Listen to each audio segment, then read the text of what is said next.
What's going on, guys? This is the Dutch Sandwich. I know it's been a while since I've posted a video.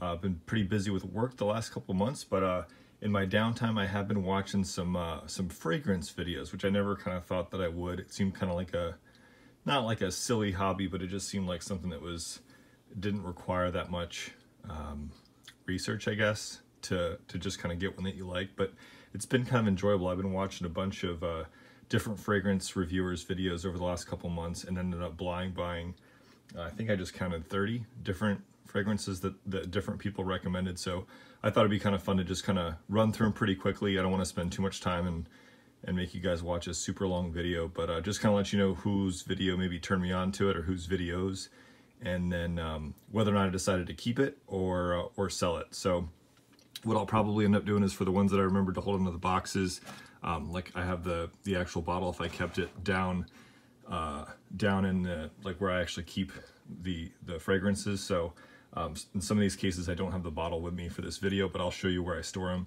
and I'll show you kind of how I store all the bottles after the video. So yeah, let's just start it off. So this is Abercrombie & Fitch, First Instinct. Totally blew this off, but I saw Jeremy Fragrance's video on this one, and I did have Abercrombie & Fitch Woods back in, like, let's think, maybe 1998 or something, and I loved that one. It just seemed kind of like a, you know, kind of like a nostalgic thing to have an Abercrombie & Fitch fragrance, and it smells really good. There is the cool kind of melon scent to it, so it's a good summer scent. It doesn't last very long, even if you spray your clothes, but again, that's a fun one, and it's super cheap. So that one was an easy one to do.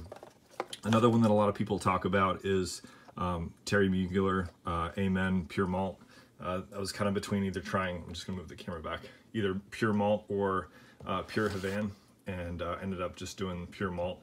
This one, a lot of people talk about it, but I was watching Doc's videos, and he really liked this one or recommended trying it. So yep, tried it. Super easy to like, lasts a long time. It's a great kind of cool weather scent. Not much more to say about that one. It's a really easy one to like. Another one that I'm gonna just kind of knock out some of the easier ones, Dolce & Gabanna, the One EDP. I actually had the Eau de Toilette back probably in like 2006, and my brother was like, hey, you have to try this new cologne that just came out, Dolce & Gabanna, the One. And I was like, all right, you know, like, who recommends we're not typically like cologne recommenders. And so I remember I just bought a bottle back then, and I loved it. But yeah, like the people say, it doesn't last that long, and so this one kind of fixed that issue, and it's great. It's, you know, no one that I've ever come across hates the smell. It's really easy to like, and yeah, it's a good one. Let's see here. This one was pretty neat to find out about because it's so affordable. Sean John Unforgivable. People say it smells like Millesime Imperial. I've never smelled Creed's Millesime Imperial, but this one's awesome, and especially for hot weather, it's good. So I definitely am going to keep this one. I think it was like 25 bucks, and I got compliments, or I get compliments on that one when I wear it. Here's one that was hyped up by who's that one? Simply Put Scents. I love his videos. He's such a funny guy. But this one, I didn't really like this one. Or I mean, I like it. I shouldn't say I don't like it, but I'm not gonna keep it, and I don't remember. Let me see what it smells like. Hold on. Yeah, I don't know. It's kind of like, it's powdery.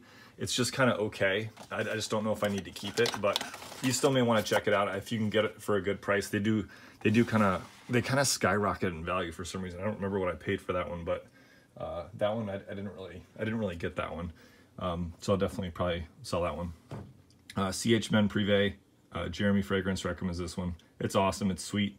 Yeah, it's good. It's cheap too, so I'm definitely gonna keep that one. Guerlain, Low Blase, I think is how it's pronounced. Bottles in there. This one to me is pretty good. It's affordable, but to me it's just not quite as good of a version of another one that I'm gonna end up keeping, which is this one, Terre de Hermes Eau Très Fresh. Doc likes this one. A couple other people that I've seen like this one a lot. This one's so good, it's ridiculous. And this one to me is just a little bit better version of that. It's a little bit more expensive, but you know, it lasts so long, you don't really need that many sprays. So definitely gonna keep this one and sell the Guerlain. That may or may not stand up. We'll put that one over there.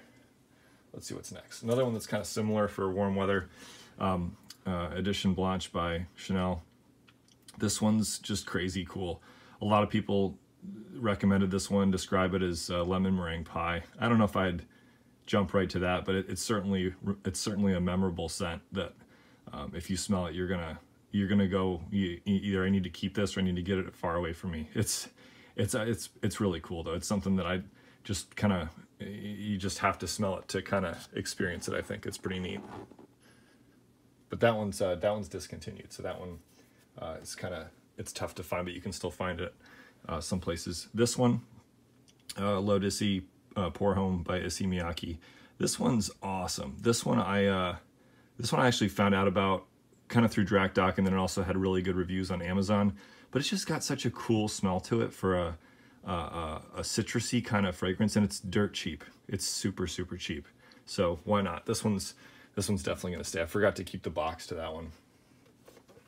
Another one that I bought kind of because I liked the Issey Miyake one so much. I was like, oh, the other ones should be good. This one's not. L'Odyssey Blue Pour Homme. What's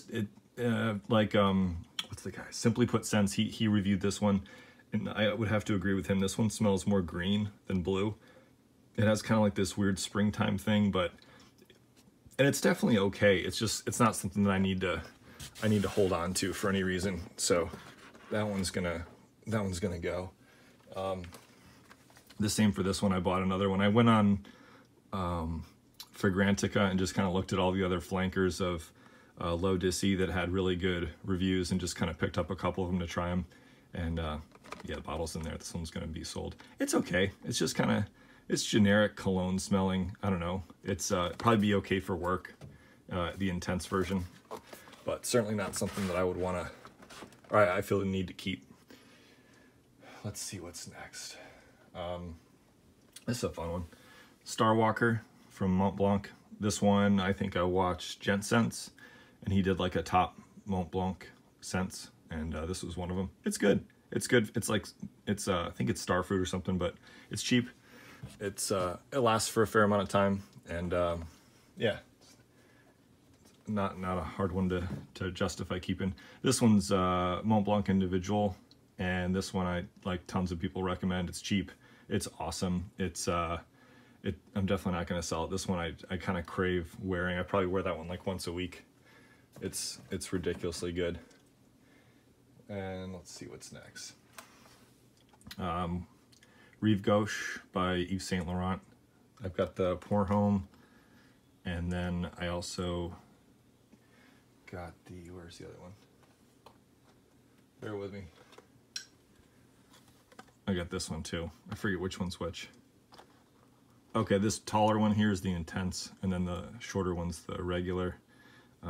They both smell pretty much the same, but I wanted to get both just to kind of see if there was a difference, but I like them both, and it's amazing. If someone had to pin me down for a signature scent for nighttime, I would definitely pick this one.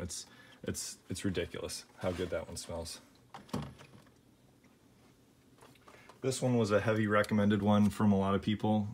They say it smells like apple, Yves Saint Laurent's L'Homme, and it's okay. I don't know. I didn't really get bitten by the bug, so this one's gonna go.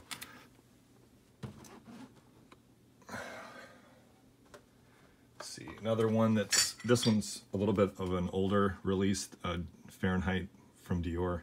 I had never smelled this back when it came out back in the, I don't know, 80s or 90s, so I had to get it to try it, and yeah, it's okay. I don't really get like the gasoline smell that a lot of people say, but it's definitely got a strong smell to it, so you may like it if you want to try it. I may try some of the flankers of it in the future to see if some of the other offerings from the line strike my fancy, but that one's just okay to me. This one though, Narciso Rodriguez for him. This one a lot of times is compared to Dior. It's like a more toned down version of Fahrenheit, and I gotta say this one's pretty sweet. Simply Put Scents turned me onto this one, and I'm definitely gonna keep this one. It comes in a cool gray bottle. I can show it to you later, but I would say that if the Fahrenheit's too much for you, you may try the Narciso Rodriguez. That one's a little bit it's still got, I think it's violet or something in it. That's it's pretty nice. So may give that a try. Another one that I had never smelled, but it's obviously been out for a long time, is just good old CK1, and I love it. It's awesome. It was like 19 bucks, and it actually lasts a long time, and just smells, you know, it's really good. I think this would be kind of, you use this in similar situations to the L'Homme, and I prefer the CK1 for myself. Another one that I had to try that, you know, obviously came out a while ago, and I thought that I had smelled it before, but I definitely hadn't, is CKB. And yeah, this one to me is just okay. So I'll definitely be selling that one. Same goes for this one, Eternity for Men.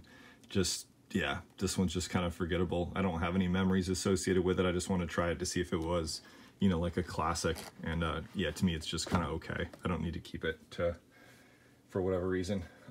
This one, not necessarily a blind buy. I had a bottle of this back in 8th grade. And this one's just, it's awesome to me. I don't know why more people don't talk about Tommy from Tommy Hilfiger. There's mint, there's all kinds of cool stuff. It lasts a long time if you spray your clothes, like 8 hours. It's awesome. I can't say enough good stuff about Tommy from Tommy Hilfiger. It's only like 18 bucks too. Let's see here. Another one that's, I think, what's his name? The funny guy. He's British. What the heck's his name? I can't remember his name. Anyways, he recommended this one, Sauvage from Dior. This is an older formulation, and it's nice. It does smell a little bit more sophisticated. It's kind of like I would say it's similar vein to the Reve Gauche for when you'd wear it. They don't smell similar, but you might wear them in similar situations, but I'm definitely going to keep that one. It's a really good smell. This one, Sauvage from Dior. You know, everyone talks about this one. It's good. I mean, it smells, I would say it smells a little bit generic now. A lot of people wear it, and the smell is strong. It lasts a while, but it's really good. It's not something I could see myself selling, just because it is like a really memorable, nice smell. This one kind of surprised me. Could say it shocked me. CK1 Shock. Jeremy Fragrance talked about this one. It's like 18 bucks or something super cheap, but it's got just such a great smell to it. And it does last a while if you spray your clothes. And it's sweet. It's good for fall. It's a really good kind of cheapy. I'm definitely gonna keep that one. I think this one's supposed to be kind of like Molecule, or what is it called? La Molecule or something. Molecule 01, the one that has ISO-E Super in it, or that's one of the components of it. This I got on eBay from Simpleton Fragrances, I guess. But this was super cheap, and this is just ISO-E Super. I think it's twice as strong as what's in the Molecule 01, and I love this one. It's just taste. It smells like sandalwood and lasts forever. You just need one spray, and it'll last you all day. So if you want to hop on eBay and try that one, that's kind of a fun thing to try. Another thing that I tried that was really neat is Train Nuit from Armaf. It's a kind of like a replica scent of Green Irish Tweed, Green Irish Tweed from Creed. So it's only like 20 bucks instead of 200, and to me, yeah, it's so similar. It wouldn't be worth the extra money for me. So yeah, this one I wear a lot too. This one just smells really clean and stuff. I would say it's as close to it's like Coke and Diet Coke. I think the Green Irish Tweed, I got a little sample vial of it from a company. It is smoother. It's just a little bit more like finished and round. But this one's so close. It's maybe just a touch sharper, or a touch harsher, kind of like Diet Coke versus regular Coke. But to me, it's not worth the price difference. This one lasts a long time, and it's pretty darn good. This one, I got two that are coming up. They're kind of probably not ones that you'd suspect that I would get, but from L'Artisan I don't want to even pronounce it, but it's Timbuktu from L'Artisan Parfumier or something like that. And yeah, Timbuktu. It's one of the more recommended ones if you go into kind of their line, and it is, I guess it would be considered a niche fragrance house or whatever, but they're super affordable. I mean, it's only like 40 bucks or 50 bucks for this bottle, and it's a really nice fragrance. So I'm definitely gonna keep that one. I got a bunch of different artisan perfumes to try, and that one was definitely one that I really liked. And the same goes for this one. I think it's pronounced Tenebrae or Tenebrae. This is from one of their like natural lines or something like that. This one is probably my favorite smell out of all of these that I tried. It really is. It just doesn't last that long, but this one to me there's such a cool smell to this. It's hard to explain. So I'm definitely going to keep that one. And then lastly, the Bogart Port Home. This is from the same guy. I can't remember his name, the British guy that's really funny. Oh, Smelly. Man, I can't remember his name. Mr. Smelly. Dang, oh man, that's his name. Mr. Smelly. So Mr. Smelly loves this one. It's like 10 bucks on Fragrance Net. And it's pretty good. I would say I like it. I don't love it. I don't feel like I need to keep it. So I may decide to sell it. But yeah, it's for 10 bucks. It's pretty darn good. But since I'm going to keep the Pure Malt and the Dolce & Gabbana, the one, and the CK1 Shock and stuff, I don't feel like I really need to keep this Port Home. So yeah, there we go. That was kind of a marathon there through all these, but I'll show you where I store them. And all right, here's where I'm storing all of them. It's just a drawer and a dresser. So I put all the kind of wintry type fragrances here on the left, and then spring, summer, fall. There's a lot of similarity between the spring and the summers and the winters and the falls, but it's just kind of fun to have them laid out like that. And I know there's a couple in here that I didn't mention in the previous little part of the video, but I'll definitely do another video or so on these, and we'll talk about them. Thanks for watching, guys, and we'll see you in the next video.